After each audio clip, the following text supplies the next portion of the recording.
Okay, guys, so I'm pretty shit faced right now, I admit that.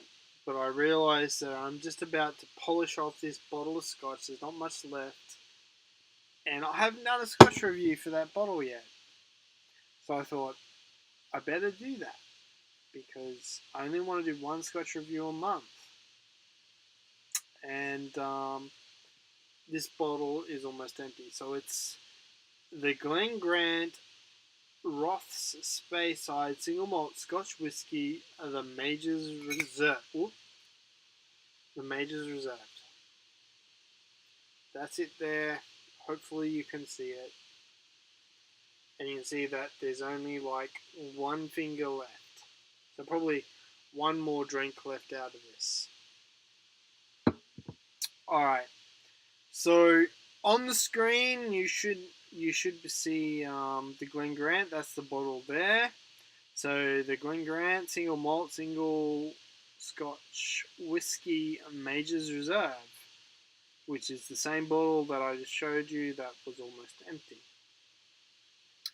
Okay, so let's look at the tasting notes from the so-called professionals. So the nose, so it says rhubarb and custard sweets, candied lemon, zimmy apple, and general youthful freshness. Wow. These guys can come up with a lot of shit, eh? Alright, well, let's see what I can come up with.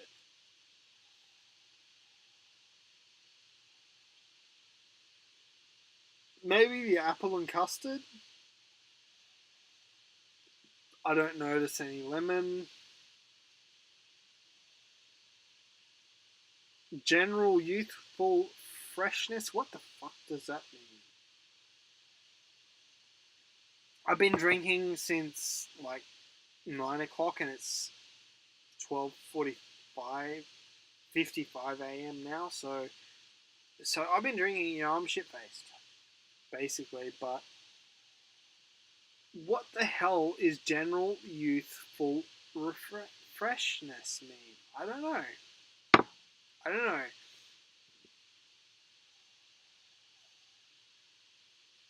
Maybe the custard. Maybe the apple. Lemon, I'm not really sure about. Maybe. So palate. Soft and oily with lots of freshly crushed grain, apple skin, sour lemon, zest, and a light and sweet touch of sponge butter cake. Alright, let's see if I get any of that. And again, I'm shit faced, but hey, I wanted to do this review before I polish the bottle off.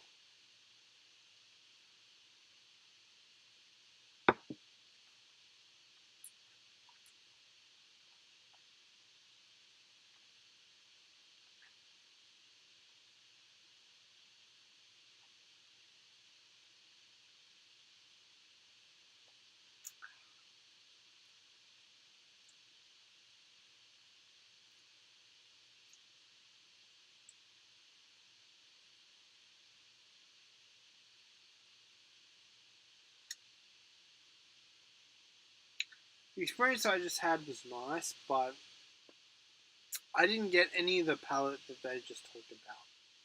No soft and oily, with lots of freshly grained apple skin, sour lemon zest, and a light and sweet touch of sponge butter cake. I didn't get any of that. It was enjoyable, but I didn't get any of what they're talking about there. Finish. Warming and citrus zest, vanilla and delicate touch of dark oak. Warming, yes, definitely warming. What else do we have?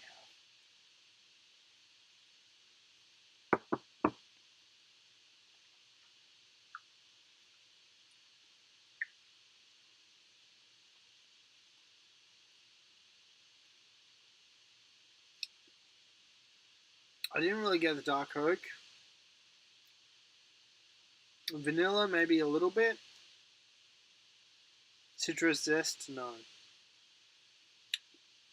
Comment.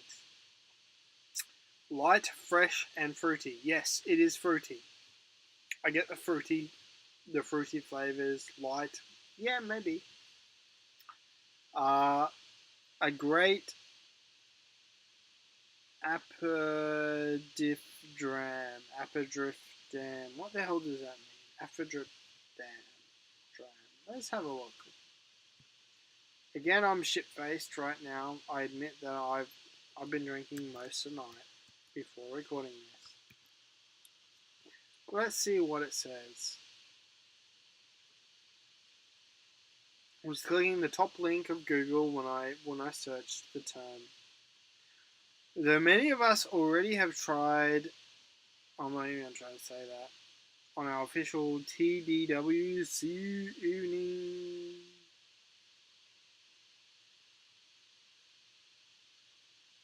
Yeah, no, I'm not going to try and comment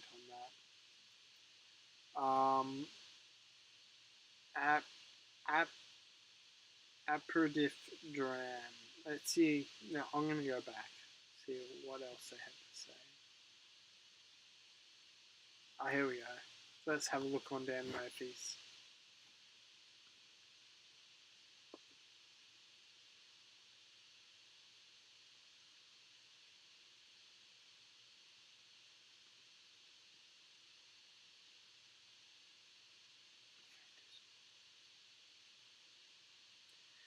The idea of enjoying a drink before a meal dates back thousands of years. The ancient Egyptians, in particular, were fond of the practice.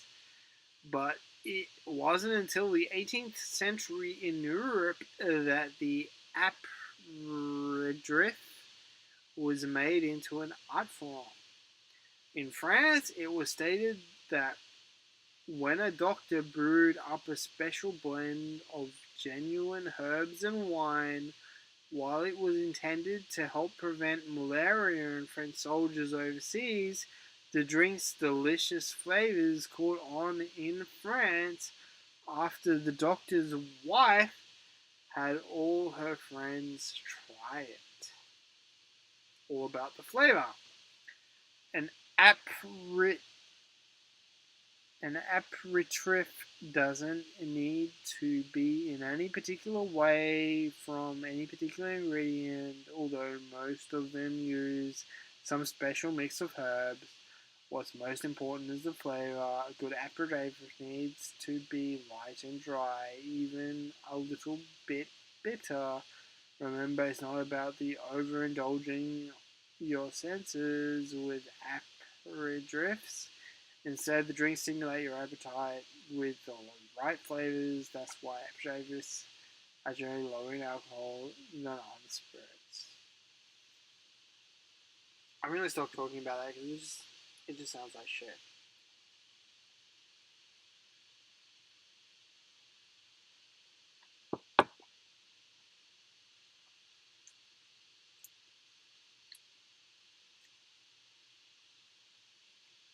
I'm gonna give it a thumbs up. I don't mind drinking this, and this is a pretty bad review, but it's really up to you what you think. Give it a try. It's not an overly expensive bottle of Scotch, so I think it's like $48 or something. Not that expensive in the world of Scotch. And I've enjoyed it. Probably not as much as what is it?